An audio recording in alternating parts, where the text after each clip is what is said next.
The number one Georgia Bulldogs with a 30-13 win over the Cats tonight here in Athens. Game went pretty well, like I thought it would. I thought it would be a difficult game for Georgia. It was, and it took them a little bit of time to get going.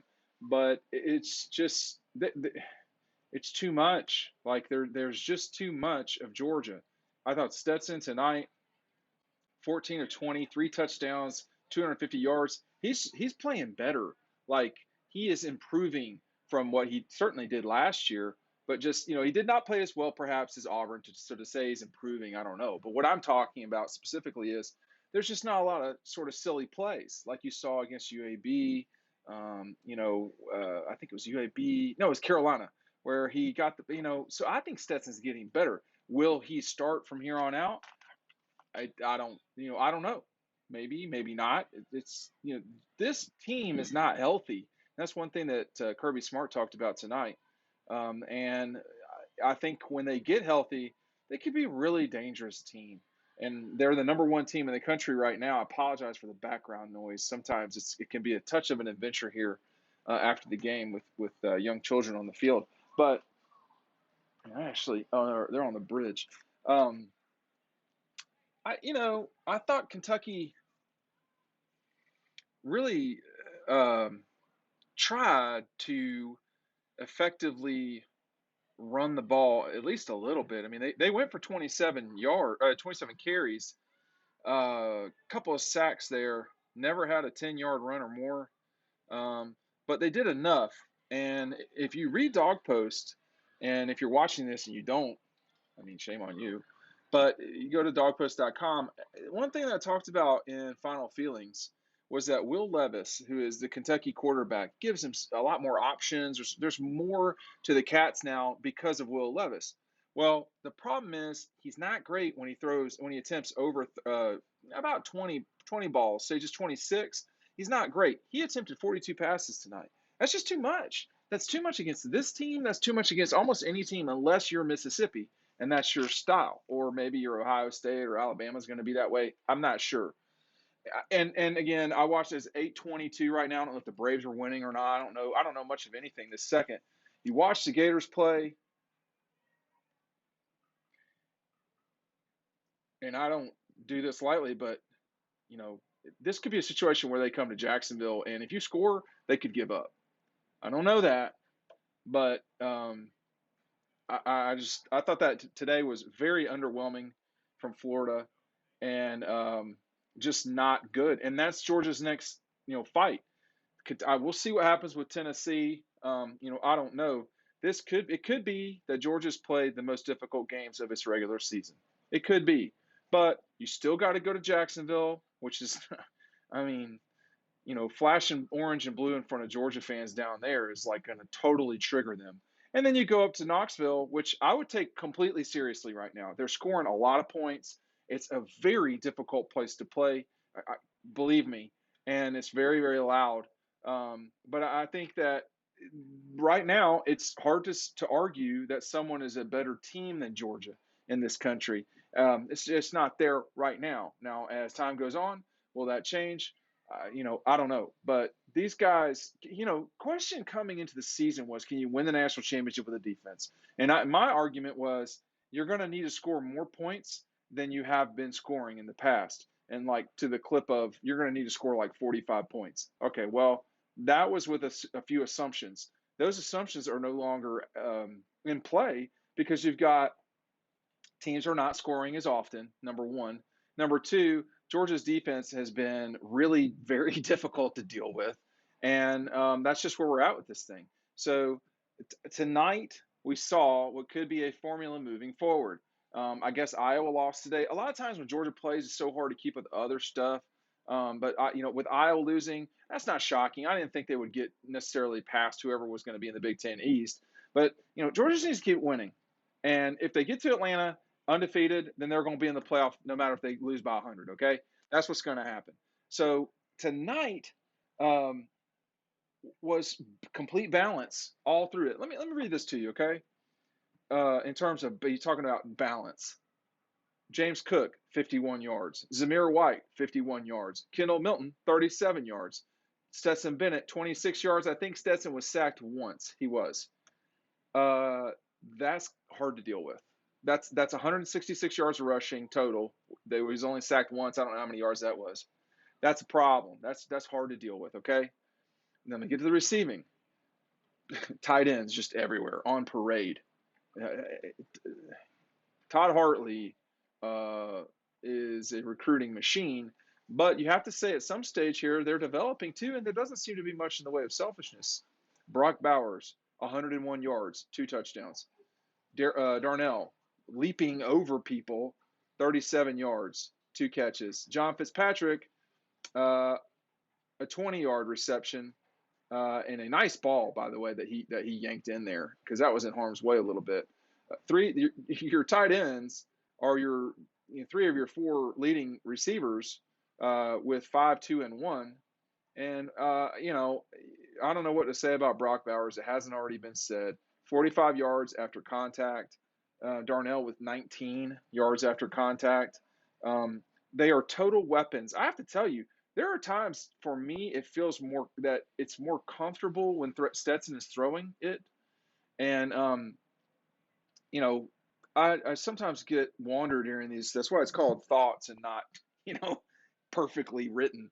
That's what Legge's thoughts on the site is for. But had Kendall Milton not had the intelligence and composure and reaction to get on that ball in the second quarter, Georgia would have had a much more difficult fight in this game than they did. I think a play later, perhaps, was a touchdown. Might not have been a play later, but that was a major part of this game. That didn't turn the game, but that was a major thing in this game. And now I'm starting to sound like Munson, just kind of going in on one particular thing. But if you don't get that, and they scored soon thereafter, and you're not going up 14-3 or 21, whatever it was, then the game gets super tight at the half, say 7-7. Now, we can't know what didn't happen. We don't know what, who knows? But that we do know what happened because he did that, which is they retained the ball and then they went and scored. That's how you win. It's every single little detail that adds up all at once and you win. And the deficiencies, Clemson, is how you go from challenging for national championships to escaping against Syracuse, to escaping against Georgia Tech, to escaping against Boston College, and to losing in overtime against NC State, and to losing to Georgia by a touchdown. It's all adding up for Georgia the same way it adds up for everybody else. Look at the Gators. You have to have better quarterback play, period, if you're them. So I'll say this the same way I said it in 2007. I'll say it the same way I said it in 2013. Georgia that gets to Jacksonville is not necessarily going to be the same one you saw tonight. It could have a different quarterback starting. It could have different receivers out there. This team needs a break the same way I need one, okay? This has been going on for a while. Birmingham was a long time ago for some of us, more than 2 months ago. Is that right? That's a long time. So we've been doing football for a while, and it's exhausting, and I'm not playing. So there's a lot. This is a great moment in the season for Georgia to chill things out a little bit and move forward. If you're a player, now is the appropriate time to assess your situation moving forward if you're an underclassman for stuff like the NFL. If you are a redshirt guy, you better get ready to perform this week. Guys like Chaz Chambliss who are playing but not playing a lot. So that's the week we've come into here. That's the stretch of time where Brock Vandagriff and Carson Beck are going to really get some looks this week. And it's about development during this 2-week, during this 10-day period, whatever you want to call it. Florida is wounded bad. There have to be massive doubts.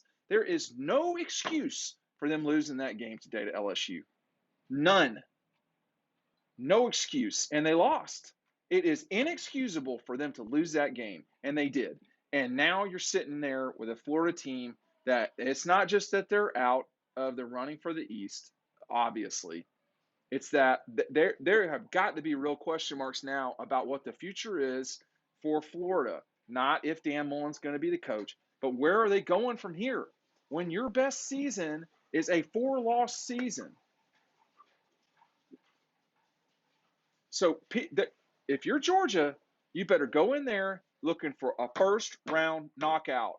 Punch them square in the face and let them know if we don't knock you out right now, you will get knocked out during this game. We're going to knock your ass out. And do to them what the Gators did to Georgia for so many years in the 90s, just torture them. So tonight, this is exactly what I thought would happen. Kentucky's tough, physically, mentally. They are built the right way to fight teams like Georgia. They are not built the right way to beat them. And now they need a rest. And they got this Florida game, and they're going to kick Missouri's brains in, who is trash. And then they will go to Tennessee. They can lose to the Gators. They can lose to Tennessee. Now, after that, they cannot lose those other games. So this is about total focus against Florida when you're getting ready to go down there. They are pissed with Dan Mullen. I've not seen anything, but I know how they are, and I don't blame them. They're right. But like you're flip-flopping these quarterbacks and like you're trying to run, and they're going to give about to say my wife's name. They're going to give Georgia the best 5 to 10 minutes at the start of that game that they possibly could give. And then it's either going to be competitive in the game and have scored, or they're going to kind of probably check out because Kentucky dragged them out at the end. LSU did it to them at the end. Alabama did it to them at the end. And now we're seeing what's going to really happen when the Gators have to deal with adversity, a term overused by people to describe something that maybe it's difficult, but it's really just sports.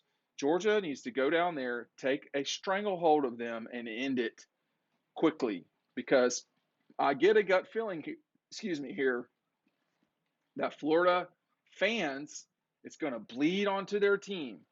They got 2 weeks to let's sit there and listen to their fans complain, and they're going to be complaining. And it's going to be this discussion about can the unranked Gators knock off the number 1 Dogs. I wouldn't put my money in that corner. All right, Georgia dominates Tennessee. Kentucky, 30-13. We're going to have Legge's thoughts probably down below. If it's not there, you need to go over to the website. It was good to see. We saw a lot of people today. Okay, got to see Marlo Herrera. Got to see Malcolm Mitchell. Jeff Foxworthy makes it in. David Pollock was around. I mean, it's just everybody. I'm so glad to say hello to folks. Sometimes I will just tell you, my hearing is not ideal, and so particularly in these environments. And let me just say this other thing too. I know a lot of y'all probably already left the video. This stadium is an adventure, man. Like it is fun. You got the wave going, and it's people booing the Kentucky fans because they wouldn't do the wave. You've got, this has become an event in a way that it was not in the past. And I know that from my history of going to Georgia games since the early 80s, and particularly in the late 90s when there was a lot more expectation that the kids perform and the crowd sit and watch. That's what it felt like. A lot more wine and cheese. I don't know how to describe this crowd now, but it ain't like the 90s. And it's a little bit not like the 2000s. You're seeing a lot of people. You're seeing new Georgia. I mean, and you're seeing it's just a very different crowd, and people are more interested, and it's a weapon. Tonight when you have all of these really big deal recruits in town, it makes a difference if it's a live atmosphere. And it is worth the price of admission to these games just for the third and fourth quarters, and I guess the beginning. But it's a wild party, and people are ready to party, not chill out, but party.